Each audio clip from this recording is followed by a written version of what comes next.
So starting with New Zealand is coming into this World Test Championship final on the back of a series win against England. But if we talk about India, they haven't had proper practice apart from an intra-squad game that they've played. Do you think somewhere that puts India on the back foot a little? I don't think India will be on the back foot at all. Yes, things could have been different, but due to pandemic and a number of challenges posted, I mean, whatever we were able to do, I think the team has done that.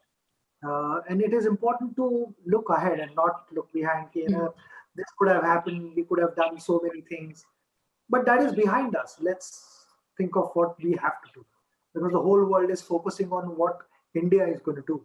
Nobody's going to talk about what happened a few days ago, whether Indians were able to get enough match practice or not. Nobody's going to discuss that.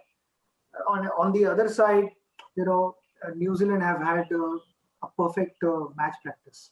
A test series against England is possibly the best preparation for this game. So that's fine, and that is how it is. So whatever we can do, we should do, and then whatever has happened so far, we need to close that book. We need to start a new chapter, which is going to start from 18th onwards. And I have no doubt that the players are mentally and physically prepared for this match. Many feel that Virat should go with the combination of Rohit and Shubman for the pair of opening batsmen. Would that be your pick too? And how much of a potential threat do you think the combination of Trent Boult and Tim Southee is going to pose for the Indian batsmen?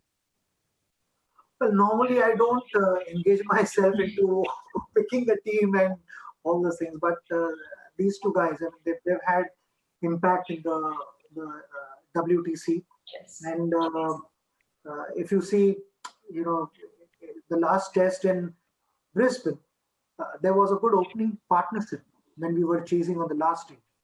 There was a good partnership, and the same openers were there. So one would want some form of continuity there. And when it comes to Trent Boult and Southee, they both are experienced bowlers. They've been around for a long time now, almost 8-10 years. Southee possibly longer. So they understand these conditions really well, because back home in New Zealand also they face similar conditions. And the only difference here is how well they're able to utilize Duke's ball vis-a-vis Kookaburra, because they're used to bowling with Kookaburra. So with Duke's ball, how will they bowl? And we've seen that they are a formidable attack. They've just won a series in England, so they're a formidable attack. So it's going to be competitive, and that is how it should be. It is the finals of WTC, so that is how it should be. Players are prepared for it. Nobody is wanting to play a test match which is boring, slow, and not much happening. This test match is going to be full of action.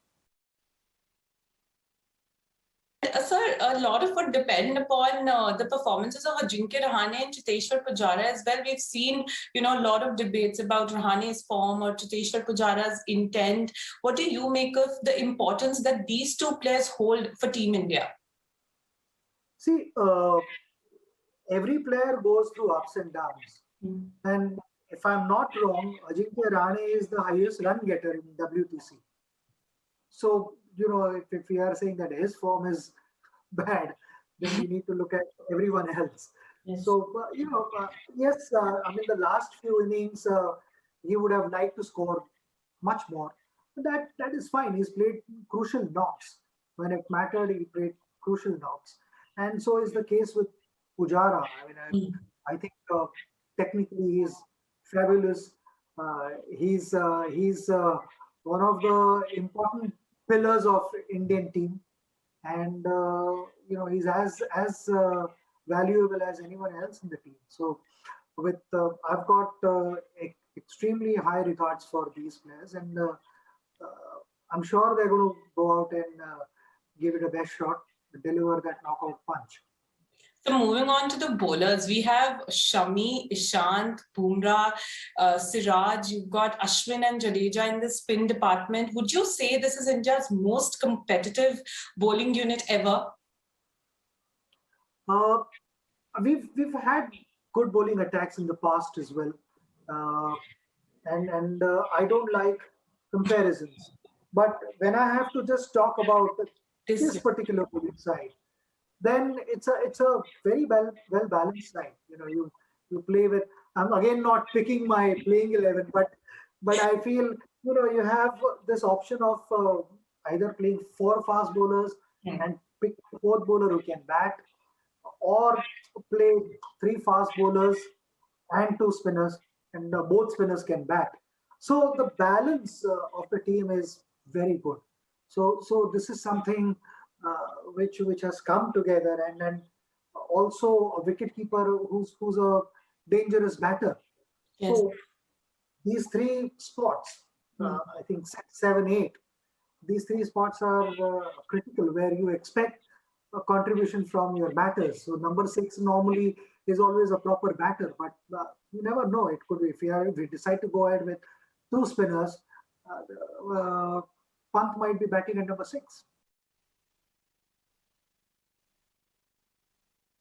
The World Test Championship will also see two captains, the most talked about captains in world cricket currently, taking on each other. Virat Kohli versus Kane Williamson. He's fit now. He's available.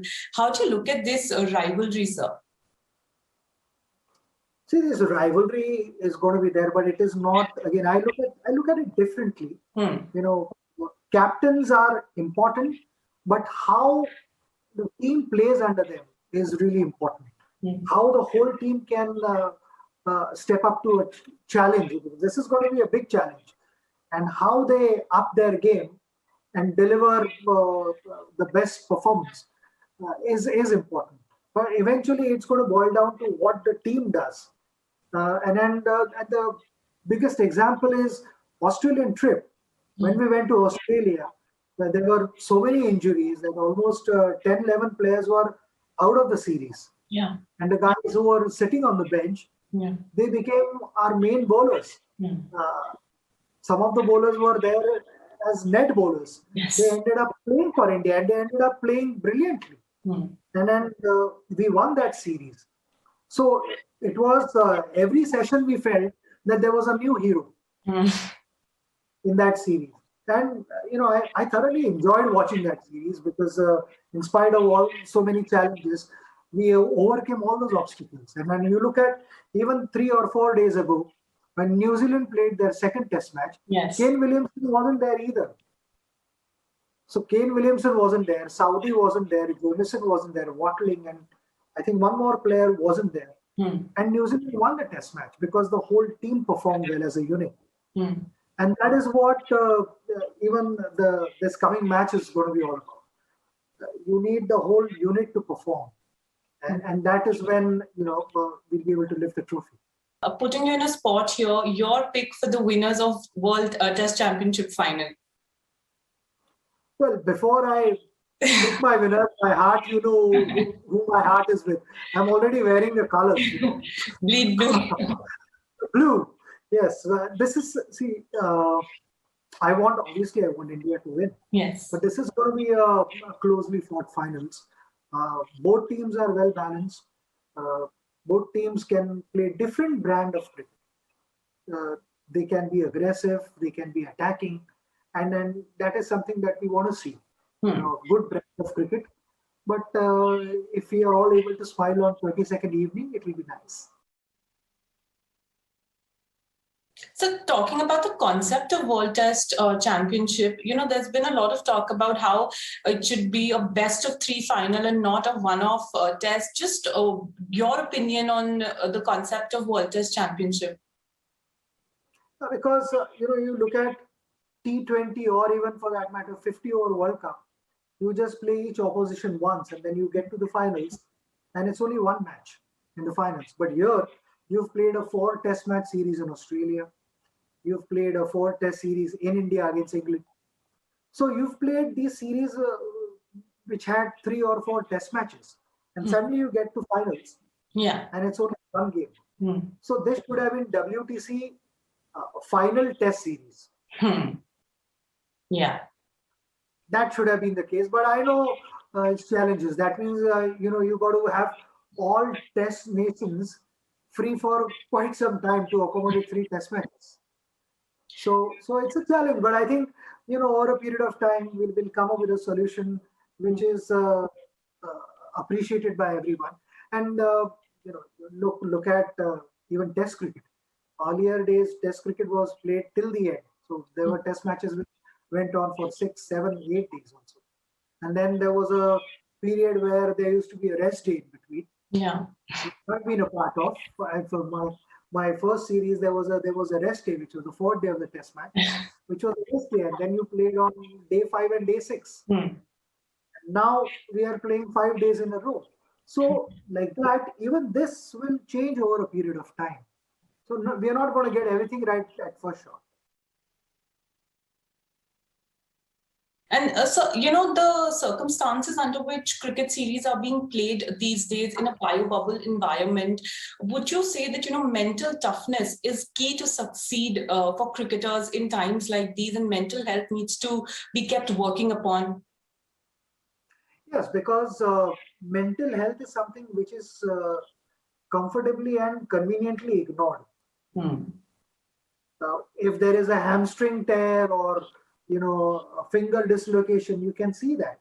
And suddenly you will say, oh, we need a doctor to fix this.